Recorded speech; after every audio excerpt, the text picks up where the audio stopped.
Andito na naman po tayo sa araw ng work dito sa aming workshop. So yan, busy po kami ngayon. Within the week po, ganyan karami ang mga service namin, repairs sa workshop. Meron kaming at least dito sa area na to, meron 5 na hoist. Meron din sa kabila, dun sa kabilang area, which is hindi ko pa napapakita. Dun malapit sa may 2 wheel alignment machine. At saka meron pa dun 2 hoist at saka dun sa kabilang 3 hoist. At dun sa wash bay may 4 post dun. Yan, gumagawa rin kami ng truck at saka mga ancillary equipments dito sa workshop na to. So iba't ibang equipments from private, mining vehicle, rental vehicle, which is may rental vehicle din kami through lease company, fleet company. So iba't ibang mga equipments yan, tulad ng mga trailer generators which is ginagamit sa mines, welding equipments na nakalagay sa trailer. So yan, so ito yung overview ng workshop. So isang area lang to doon sa workshop namin. Meron pa kami doon ibang area kung saan doon naman ginagawa yung mga ibang vehicle na hindi kakasya dito. Yan, so yan, isa sa mga mekaniko namin yan dito. Nagtitrip lang.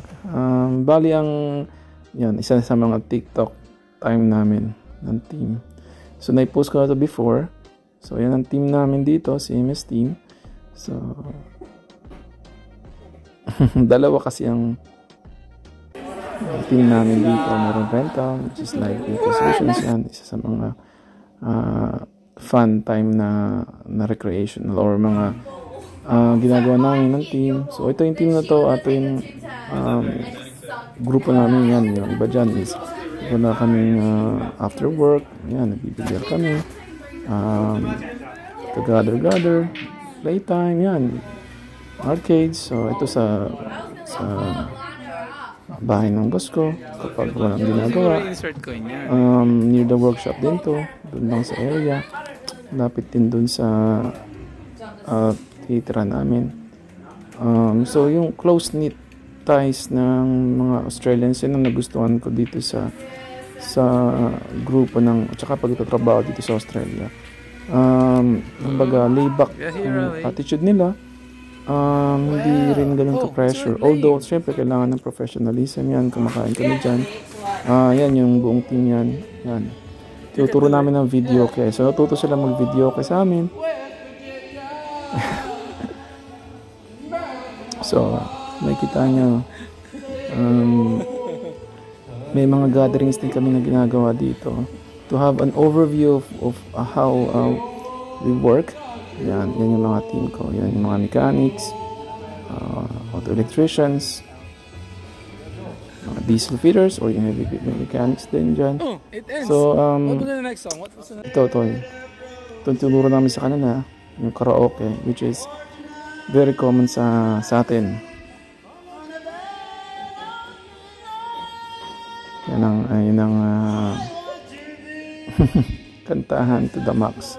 So pag after work or minsan may mga time kami na nag-gather kami to catch up lang para nagkaroon ng time mag-refresh, unwind. So barbecue, drinks. Yan, isa sa mga Pilipino yan na nag-aano ng work dito. Yan ang mga foods. So dito ang attitude ng mga puti is bring your own plate, which is means at least magdala ka ng something. Yan, so contribute sa sama mga team sa gathering ng ganito. So, salo-salo lang para yan ang kagandahan kasi dito sa Australia. May mga every time na may mga party. So ganito dito sa meron din sila at least team na naiaambag sa pagkain, drinks or whatever. Occasions to gather Fridays or isa dadala ng catch up lang. At yun naman, natutuwa rin ng mga puti dahil nga mayroon silang time din para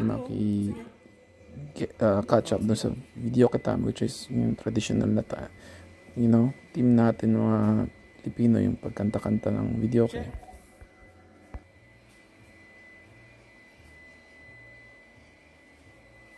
Yan, sana nagustuhan niyo yung video ito at sana sundan niyo pa yung subaybayan niyo pa yung iba kong mga video, buhay dito sa Australia bilang isang workshop manager, paano ako nagsimula dito. Next time ikukwento ko naman kung paano ako naging workshop manager, paano ako nag-gain yung position na ito. So sana natuwa kayo sa simpleng video na to na pinapakita yung activities namin dito ng aking mga ka-workmates, ng aking mga tauhan at ang buhay dito sa Australia. See you next time. Bye.